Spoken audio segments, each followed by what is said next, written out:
j'ai mal quelque part, je vais chez l'ostéo, il va me replacer, et puis 3 jours après, ça revient. Et l'ostéo, il ne comprend pas parce que mécaniquement, en fait, il n'y a pas de problème, en fait, c'est résolu. Pour les personnes qui ont ces symptômes, c'est très possible, en fait, qu'il y ait une entité qui soit cachée derrière ça. Parce qu'on peut avoir aussi une douleur constante, mais dans le dos, par exemple, c'est quelque chose de très fréquent. Les gens qui ont des problèmes au dos et qui ont été voir tous les spécialistes et il n'y a pas de solution par rapport à ça, il n'y a personne qui trouve une raison pourquoi ils ont mal au dos, c'est très possible qu'il y ait une entité à cet endroit-là, en fait. Ouais. Oui, les acouphènes. On avait eu ça. Les acouphènes également? Oui, les acouphènes aussi, ou des vibrations dans les oreilles. Déjà ça. Oui, des voix dans la tête qui t'obligent, qui te disent de faire des choses que tu n'as pas envie de faire, par exemple. Ouais. Alors, vous qui nous écoutez, n'ayez pas peur, parce que finalement, non, si on a peur, on peut créer des failles, et c'est le cercle vicieux. Il ne faut pas avoir peur, on a tous des entités, c'est juste, c'est vraiment ce qu'il faut accepter, c'est que c'est nous, la personne qui l'a attiré, parce qu'on a vécu quelque chose. Donc, c'est juste comme ça. On vit tous avec, moi j'en ai une énorme, et voilà, et Christophe en avait, on en a tous. En fait, si on regarde la littérature, le cinéma, c'est quelque chose qui peut faire peur, parce qu'ils ont utilisé ça de manière fantastique. Mais nous, on le voit comme un cadeau, en fait, comme un outil d'éveil. Par exemple, si mon âme elle a envie de prendre conscience de l'appui sur la matière, en fait, qu'elle peut s'appuyer sur cette réalité, sur la matière, par exemple, moi ça me parle cette histoire. Donc c'est l'appui sur le pied gauche, sur la jambe gauche. Mais il est très possible que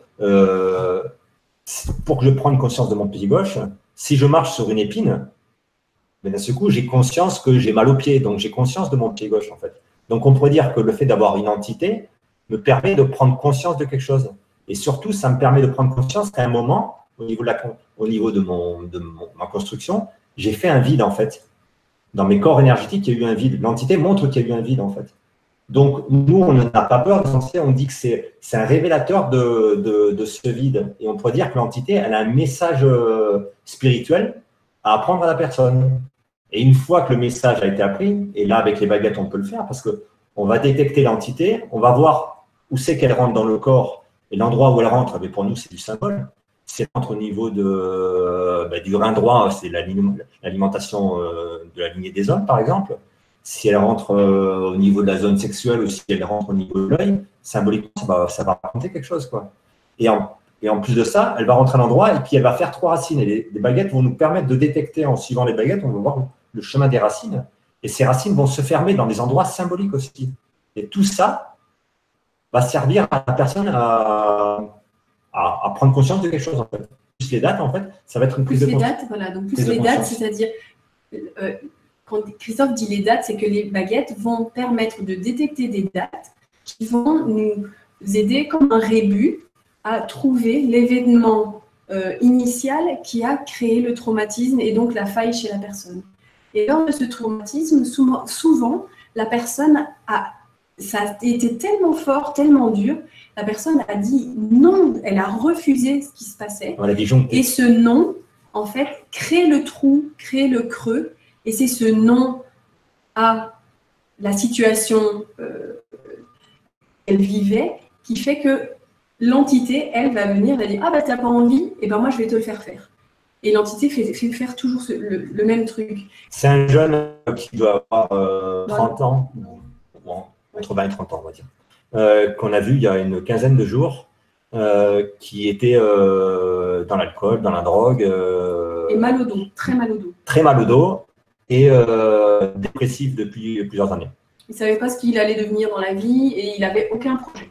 Il ne se projetait pas du tout. Ça détecte une entité qui rentre derrière lui, en fait, au niveau du rein droit. Donc, le rein droit, c'est l'alimentation du père. Et pour nous, le père, c'est le symbole de l'esprit, en fait. C'est la direction. Et on pourrait dire que, je vais faire simple, le père, ce qu'il veut, l'esprit, ce que l'esprit veut, c'est que sur Terre, on grandisse en conscience, en fait. On s'éveille, en fait. Et on pourrait dire que le fait que cette entité rentre au niveau du rein, ça peut expliquer pourquoi, dans la vie, il n'avait aucun but, en fait. Au lieu de se servir de cette vie pour grandir en conscience, il se sert de cette vie pour boire et pour faire n'importe quoi. Parce qu'il y a l'entité qui lui dit de faire ça. Alors, ce qu'il faut voir, c'est l'événement. Il avait 9-10 ans. Il part, ses parents décident de partir vivre en Inde. Et les baguettes ont pointé la date de l'atterrissage. Donc, il est dans l'avion, il est assis entre son père et sa mère. Et lui, dans sa tête, il a 10 ans, il se dit non, je ne veux pas quitter mon pays natal, je ne veux pas quitter mes copains. Et la ceinture, il disait que la ceinture le ligotait au fauteuil. Et en fait, on a trouvé que l'entité rentrait par le rein droit, mais aussi le ligotait complètement. Là, je ne peux pas faire le symbole, mais ça l'entourait au niveau des bras, comme s'il ne pouvait plus bouger aucun de ses deux bras. Au niveau des racines qui étaient à l'intérieur, il y en avait une qui faisait cette chose-là, quoi. Et il y en avait une autre qui rentrait dans la gorge. Et donc, il ne pouvait pas exprimer que son désaccord. Il ne pouvait pas exprimer, dire non, il ne pouvait rien dire. Et son père, quand il était dans l'avion et qu'il était accroché et qu'il ne pouvait pas sortir, son père lui avait dit de la boucler, en fait. Il se rappelle de ça, en fait. Il disait qu'il ne voulait pas aller et le père lui dit maintenant, tu la fermes, en fait. Tu te tais, c'est nous qui décidons, tu viens avec nous. Donc, ça peut expliquer aussi pourquoi l'entité, elle va au niveau de la gorge, il ne peut plus s'exprimer. Mais si on va encore plus loin au niveau du symbole, on voit que là, on pourrait dire qu'on résout un problème par rapport à ses parents, en fait. Mais si on regarde ce qu'il nous raconte symboliquement, la date qui a été pointée, il est dans un avion, il va atterrir dans un nouveau pays et il est entre le père et la mère. Et l'entité, elle rentre dans le rein droit et puis la première racine, elle barre le rein droit et le rein gauche. Donc, c'est l'alimentation du père et l'alimentation de la mère. Et donc, le garçon, il est assis dans un avion qui va atterrir dans un nouveau pays entre le père et la mère, il ne peut pas sortir et lui, il refuse ça. C'est comme si c'était le ventre de la mère. C'est comme arriver sur Terre, en fait. L'appui du père et de la mère, de l'esprit de la matière, ça lui dit tu vas sur Terre, en fait, et lui, il dit non, je veux rester dans l'ancien pays. Et symboliquement, là, c'est vachement fort de voir ça, en fait. Donc, l'entité nous permet de voir que son âme, elle a refusé, quelque part, d'arriver sur Terre, de s'incarner, en fait. Et on a fait le soin là-dessus, et le lendemain, il n'avait plus tout mal au dos. Fini. Est-ce que c'est durable au niveau de l'effet ou ça peut revenir? Alors, tout dépend de la personne. Tout dépend. Ça peut disparaître en une journée ou même instantanément. Moi, je sais qu'une fois, j'avais été voir Gilles Roche, j'étais complètement bloqué. On avait enlevé une entité et j'étais reparti travailler une demi-heure après, en fait. En fait, les thérapeutes ont une partie du rôle en termes de détection et on va dire effectuer le soin, mais la personne qui se fait soigner, c'est elle qui va décider de guérir, en fait. Donc, nous, on enlève, on fait le travail, mais la personne, elle, doit aussi repousser l'entité de façon définitive et reboucher son creux. Ouais. Donc, elle a aussi, et je pense qu'elle a une part, nous, on a 25% du rôle, elle a 75% du rôle. Oui, mais ça peut disparaître instantanément. Il y a des douleurs qui peuvent disparaître instantanément. Mais nous, ce n'est pas le plus important, en fait, le fait. On est très content quand ça arrive, hein, que les gens ils aient plus mal. C'est génial. Mais ce qui est important pour nous, c'est le message au niveau de l'âme, en fait. Que lui, il dise dans cette vie, OK, maintenant, j'arrête de vouloir être ailleurs et puis je décide de vivre sur Terre dans ce monde avec les lois de l'esprit et de la matière et puis d'avancer dans la vie. Pour nous, ça, c'est génial. Oui, parce que c'était ça. L'entité chez lui disait, c'est nul sur Terre, viens dans mon monde est meilleur, viens planer avec nous ailleurs. Donc, il se droguait et il buvait pour être ailleurs, quoi. C'était ça le message de l'entité. Mais la personne a vraiment une part dans la réussite du soin. Et ce qui était rigolo, c'est qu'en fait, il avait pas mal au dos parce qu'il était venu dans une semaine de soins de l'âme. On organise aussi justement par rapport au fait de se dire que c'est pas miraculeux. Il y a des gens qui ont besoin qu'on les accompagne sur plus d'un soin, en fait. Sur plusieurs jours. Parce que si on prend on travaille beaucoup sur le miroir de l'habitant et de l'habitat, en fait. Et on dit que la maison, c'est un miroir de la personne. Donc, des fois, on fait des soins habitant-habitat, c'est-à-dire qu'on va chez les gens, on se branche sur la maison, et la maison, une intelligence qui est dans la maison va nous donner des symboles pour que l'habitant change, et puis on va faire des choses pour harmoniser, pour changer l'habitant et en même temps la maison. Mais quand les gens viennent faire un soin chez nous, en fait, ils sortent de leur bocal, en fait, hop, et puis ils viennent faire un soin. La conscience s'éveille, il y a des trucs chouettes qui arrivent, et puis le problème, c'est que des fois, quand ils rentrent dans leur bocal, ils retombent sur les schémas qui sont imprégnés dans leur maison. Donc nous, on s'est aperçu de ça et on trouve ça dommage, et maintenant, on essaie depuis un an, maintenant, on propose des semaines de soins de l'âme où on sort les gens de leur contexte pendant une semaine, on les prend dans un lieu qui est bio, en pleine nature, et puis on leur fait des soins, puis on fait des travaux artistiques, on fait tout pour les sortir de leur bocal. Et donc, cette personne, ce jeune, on l'a rencontré dans une semaine de soins de l'âme, et quand il est arrivé en début de semaine, il n'avait pas mal au dos. Il a eu mal au dos 10 minutes avant de faire le soin avec nous. C'est comme si 10 minutes avant, en fait, l'entité, elle savait que sa conscience allait s'éveiller, et à ce moment-là, hop, ça lui a fait super mal. Tu vois le truc par rapport à ce qu'on disait tout à l'heure, en fait? C'est quand ça va se décrocher que souvent c'est le plus douloureux. Donc des fois, c'est bon signe que ça passe mal. C'est-à-dire qu'on est prêt à décrocher le truc. Alors là, je l'ai vécu, je peux témoigner puisque je l'ai vécu lors d'un soin de médecine symbolique et j'ai eu très très mal au rein pendant le soin. D'ailleurs, ça s'est manifesté déjà la veille quand je suis arrivée dans le centre de Gilles et Rose Gandhi. Tout doucement, bon, je me suis dit c'est le voyage, tout ça. Puis finalement, le soin était quand même pas mal axé sur les 2 reins. Et c'est vrai que la douleur est partie. Elle était à son paroxysme pendant le soin, c'était vraiment bizarre, il n'y avait pas d'autre raison que le soin d'avoir cette douleur-là. Et c'est parti 1 heure après à peu près. Ouais, c'est ça. Moi, une fois, je me rappelle, j'étais monté chez eux pour un stage et je mets la clé dans la voiture, je ferme la porte et je vois que quand je ferme la porte de la voiture, je me couvre d'eczéma en fait. J'étais couvert d'eczéma de la tête aux pieds, alors que j'en fais pas d'eczéma. Et 2 jours après, à la fin du stage, j'avais plus rien. Mais voilà, c'est que j'étais prêt en fait. C'était mûr. C'est pour ça que les gens qui viennent nous voir, quand on détecte les entités dans les maisons ou sur les personnes, c'est qu'elles sont mûres en fait. C'est qu'elles sont prêtes à passer à autre chose. Sinon, on ne les détecte pas. Et on ne les cherche pas d'ailleurs. Quand on se branche sur les maisons, on ne cherche pas où sont les entités, à nettoyer les entités. On se met juste à l'écoute de l'intelligence qui guide les baguettes. Et puis on voit si elle nous montre une entité, ça veut dire qu'on va travailler avec ça. Mais s'il faut, il y a des entités et ça ne va pas nous le montrer. On pourrait faire un parallèle avec la détox alimentaire. J'ai l'impression que c'est un peu comme on peut vivre avec nos pollutions du moment qu'on ne sait pas détoxifier. C'est un peu ça. Ouais.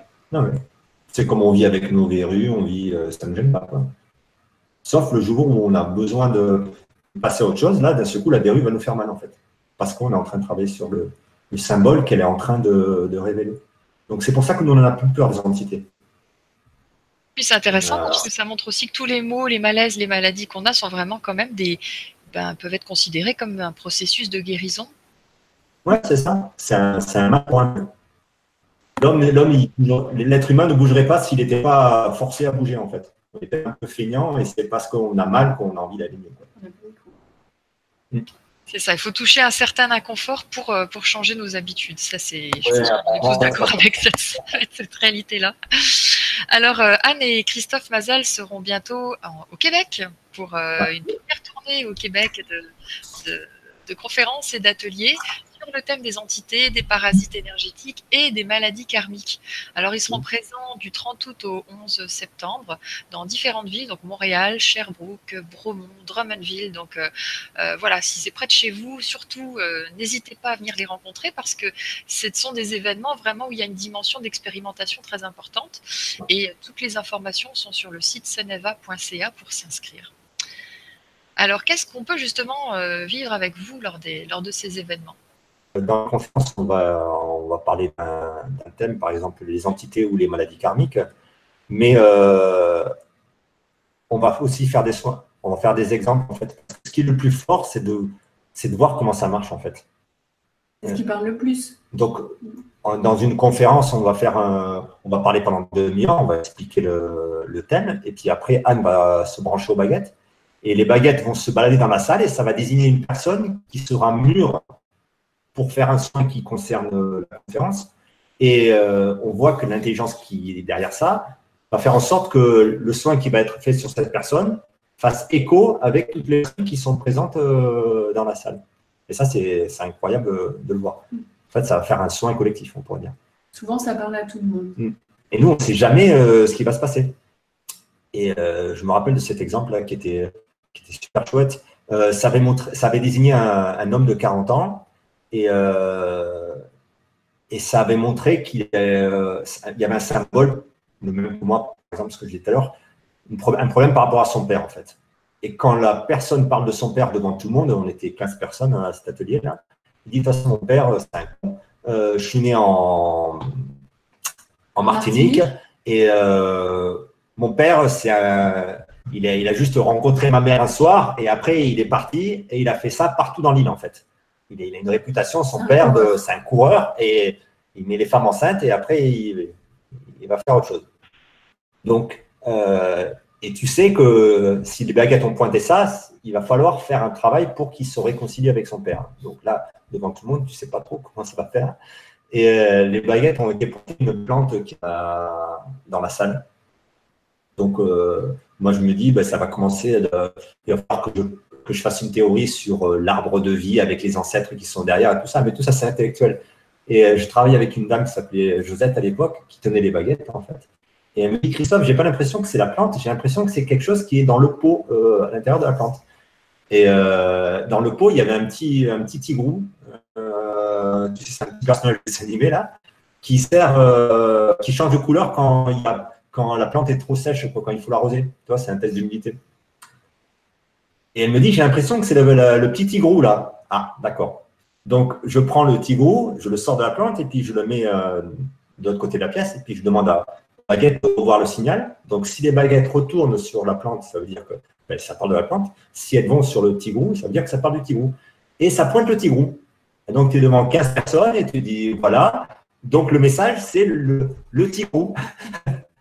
Et là, la personne te dit, et donc, comme moi, je n'ai pas la réponse, nous, on connaît que les gens créent leurs problèmes de manière inconsciente, peut-être.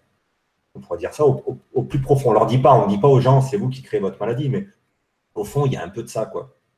Donc, on se dit que la personne qui crée le problème, c'est comme si elle qui avait fermé le coffre, en fait, la clé, c'est elle qui l'a, en fait. C'est elle qui a la réponse. Donc, je demande à la personne devant tout le monde, ça vous parle un tigre, un tigrou? Et la personne dit devant tout le monde, le tigre, c'est un animal magnifique que je respecte. C'est un animal qui se balade dans la jungle. Il est puissant et il rencontre une femelle. Il la féconde. Il la féconde et après, il retourne dans la jungle. Et la personne dit ça devant tout le monde et il ne s'aperçoit pas qu'il parle de son père. Et toi, ça me remet la chair de poule quand je parle de ça. Mais ça, c'est incroyable. Il n'y a que les baguettes qui peuvent faire ça. Et donc, avec ce symbole, la personne peut voir que son père, c'est quelqu'un de noble, en fait, quelque part. Parce que c'est ce qu'il voit dans le tigre. Et donc, il peut se réconcilier avec son père et puis il peut avancer dans la vie. Et ça, c'est incroyable. Voilà, ça fait des choses comme ça. Comment est-ce que le thérapeute reste impartial et neutre avec les baguettes? Comment ça se passe pour ne pas influencer finalement les résultats que vous allez trouver?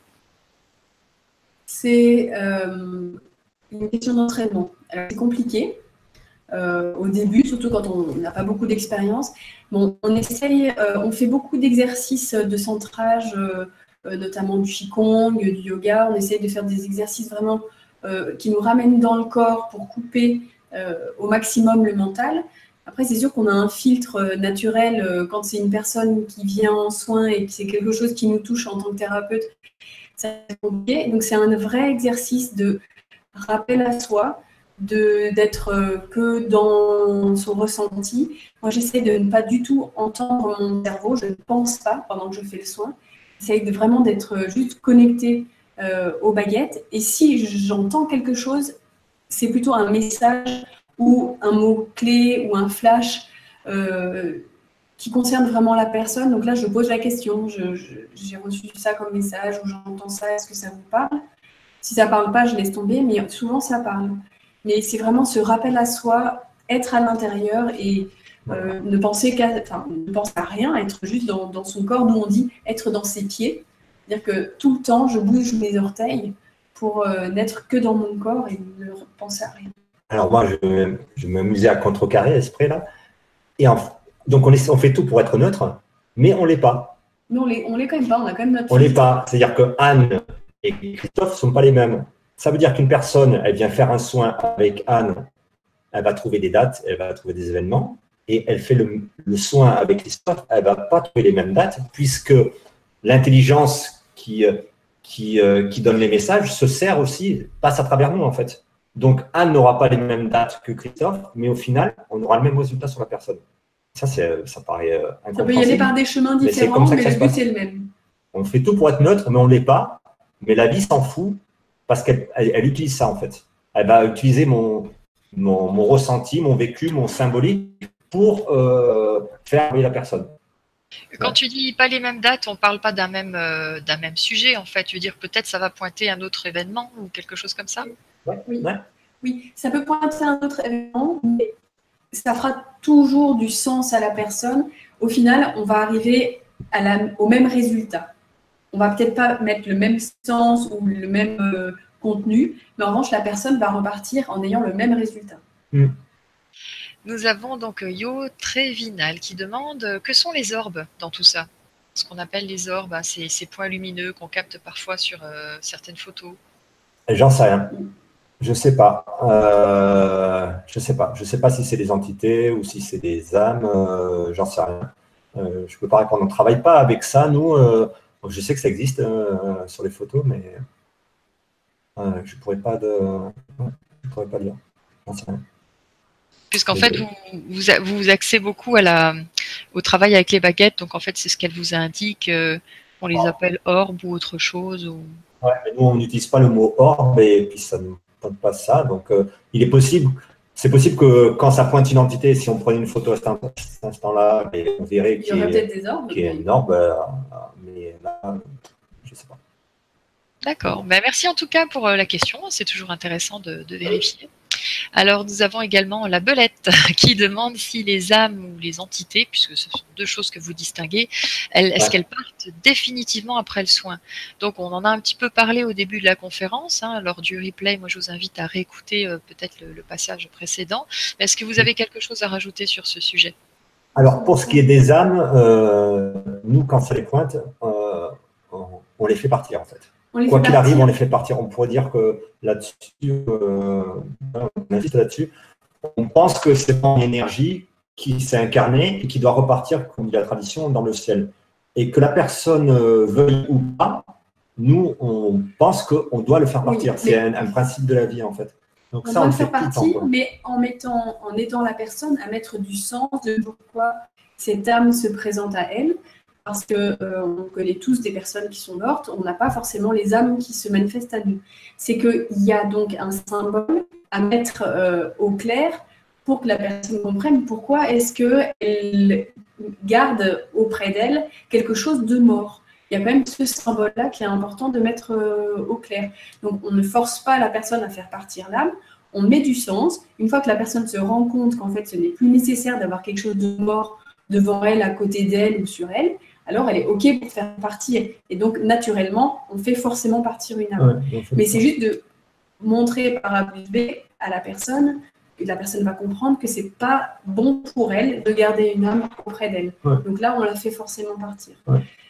Pour les entités, en fait, on les transforme. On a eu ce message, en fait. On ne cherche pas à les chasser pour les mettre à l'extérieur pour qu'il y ait quelqu'un d'autre en fait qui passe et qui attrape cette entité. On la composte. Peut-être qu'on l'a fait grâce à l'entité en fait. On fait grandir la conscience de la personne et peut-être qu'aussi par le soin, on permet à l'entité de passer à un autre niveau. En fait. Un autre cycle de vie. Par exemple, pour tout ce qui est l'entité de l'émotionnel, on se sert beaucoup des plantes. On les donne à manger à des plantes en fait. Ça se nourrit de ça, ça marche très très bien en fait. Donc on les prend, on les remercie pour leur message, et puis après on va les donner à une plante, et puis on les fragmente et elles sont digérées par la plante. Donc on ne combat pas, et puis on ne les sort pas pour les remettre dans la nature en fait. On les transforme. D'accord, merci beaucoup. Pour quelle raison, par exemple, alors on peut généraliser, mais pour quelle raison un frère ou une sœur mort en fausse couche reste accroché à nous? Donc on pourrait peut-être aussi voir dans les différents cas pourquoi certaines âmes s'accrochent à nous. Est-ce que c'est juste l'histoire de la faille ou il y a autre chose? Oui, mais nous on le prend au niveau symbole. On essaie d'aller le plus loin possible en fait au niveau de en fait. Il y a beaucoup de personnes qui disent, par les thérapies, c'est pour ça qu'elles avaient un frère ou une sœur jumelle qui est morte en couche. En fait. Donc moi, par exemple, si je dis ça, je viens te voir et puis je dis, j'ai eu des messages où j'ai fait un rêve, puis je me suis aperçu que j'aurais dû avoir une sœur jumelle et je ne l'ai pas eu. Si on regarde en symbolique, qu'est-ce que ça veut dire en fait? C'est que je raconte que dans le ventre, on était deux, on était masculin et féminin, donc j'étais, on pourrait dire Dieu, j'étais l'unité. Et puis quand je suis sorti, il me manquait une part. il manquait le féminin. Mais nous, on le prend comme ça, en fait. La vie fait que quand on rentre dans l'incarnation, en fait, on est juste, on est polarisé. On est soit un homme, soit une femme. Et le fait qu'il y ait l'âme de ma sœur, en fait, qui soit collée à moi, par exemple, si ça apparaîtrait, nous, on ferait en sorte de la faire partir, mais la prise de conscience pour la personne, ce serait de dire non, faire le deuil de sa partie féminine pour accepter à 100% d'être un homme. Tu vois comment ça marche? On le joue comme ça. Nous. Après, on ne sait pas vraiment si les âmes, s'il y avait vraiment l'âme ou pas, mais au niveau de la personne, c'est ça qui est le plus important, c'est qu'elle accepte qu'elle est un homme. Oui, après pour répondre exactement à la question, la personne demandait pourquoi est-ce que certains frères ou sœurs morts en couche s'accrochent à nous. Je pense aussi que le bébé qui va naître, sur lequel s'accroche l'âme, c'est comme si ça lui permettait de faire vivre son frère et sa sœur qui n'étaient pas nés. Donc on a eu le cas il y a quelques semaines sur une femme qui avait un cancer du sein gauche. Et en fait, ça a montré que l'âme du fœtus, juste avant elle, que sa mère avait perdu en couche, s'était accrochée sur le sein gauche. Et donc, cette femme, quand on a mis du sens après une heure de soins, ça a vraiment montré que son rôle dans la vie, ça avait été de faire vivre ce petit frère pas né. Elle n'avait eu que des comportements de petit garçon, parce qu'en fait, son rôle, ça avait été de faire vivre ce petit garçon que ses parents n'avaient pas eu. Donc, il y a toujours un intérêt, entre guillemets, pour la personne qui vient sur Terre avec cette âme, de faire vivre cette âme. Ça lui permettait, elle, en tant que petite fille, d'avoir ce comportement de garçon. Ça lui permettait d'entrer en contact avec son père, parce que son père aurait voulu un garçon, etc. Il y a toujours un avantage à faire ça. Je n'avais pas compris la question comme ça, mais c'est vrai que ça arrive très souvent, en fait, quand il y a eu des mémoires, des fausses couches. Celui qui arrive par derrière, en fait, quand il repasse le tunnel, il prend l'information avec lui, en fait. Mais on voit que s'il prend l'information avec lui, c'est que dans sa bulle, en fait, même au niveau au départ, en arrivant sur Terre, dans sa bulle énergétique, il y avait une faille, en fait. Et là, ça rentre. Et c'est comme s'il rentrait à deux.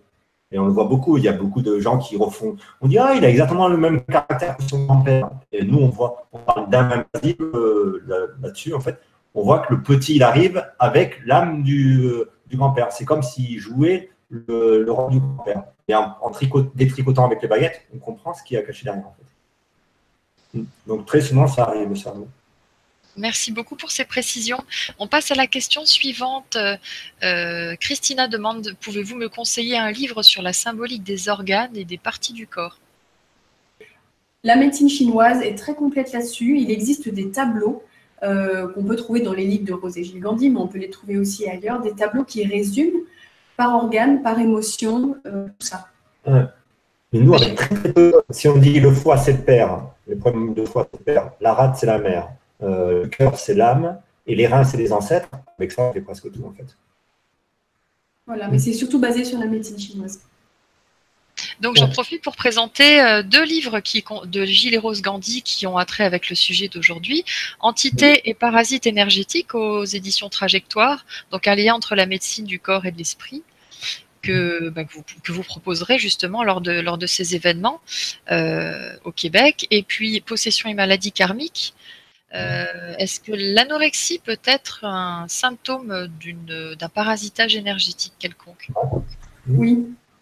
Oui, ça peut être un parasitage énergétique et c'est assez varié. Ça peut aussi être une possession karmique ou une maladie karmique. C'est vraiment un problème de lignée aussi. On n'a pas parlé des lignées, mais ça peut être quelque chose sur lequel on peut travailler. Oui. Vraiment aider la personne à voir pourquoi elle subit ça ou se fait subir ça. Ouais, c'est sûr. Mais regarde, c'est la même chose. On pourrait dire que la personne qui a une problématique d'anorexie, en fait, elle pourrait venir chez nous faire un soin et on pourrait travailler ça. Elle pourrait travailler ça à travers nous ou se donner la solution à travers nous. Donc, ça veut dire que si une personne est anorexique, imaginons 3 personnes anorexiques viennent nous voir, on pourra avoir 3 soins différents. Un qui travaille sur une entité, un qui travaille sur une possession karmique et un qui travaille sur une lignée, donc une problématique de la lignée de la mère ou du père. Mais au final, ça va à chaque fois aider la personne à comprendre et à voir pourquoi est-ce qu'il y a ce problème d'anorexie. Pour n'importe quel motif de soins, enfin de pathologie plutôt, la personne va venir et on ne sait pas, nous, à l'avance, quel type de soins la personne va recevoir. C'est lorsque moi je dis, je me centre et je dis je vais mettre les baguettes au niveau du cœur et je vais voir ce que ça dit, que là, il y a un message. S'il y a une entité, ça fait un certain message. Si c'est un soin ligné, ça fait un autre message. Si c'est une possession karmique, ça fait encore un autre message. C'est juste que le corps de la personne, lorsqu'elle vient, fait réagir les baguettes d'une certaine façon qui fait que je comprends que c'est tel ou tel soin que nous allons devoir faire. De la même chose, on ne pourrait pas dire je ne peux pas prendre rendez-vous pour avoir un soin sur la lignée. Oui. Je peux dire je pense qu'il y a un truc par rapport à la lignée, mais la personne qui va me faire le soin, elle va se brancher et s'il faut, ça va pointer la lignée ou s'il faut, ça va pointer autre chose. Mais moi-même, mon premier soin que Rose et Gilles m'ont donné, j'avais pris rendez-vous, je veux un soin de lignée. Je suis arrivée, ce n'était pas du tout ça. C'était un soin d'âme invasive, c'était plus urgent ou plus lourd que le soin ligné.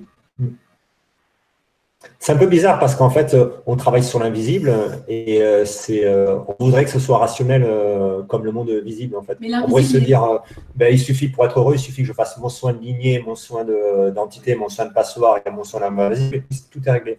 Puis non, ça ne se passe pas comme ça. Non, l'invisible est imprévisible. Si, c'est imprévisible. C'est pas n'importe quoi, mais…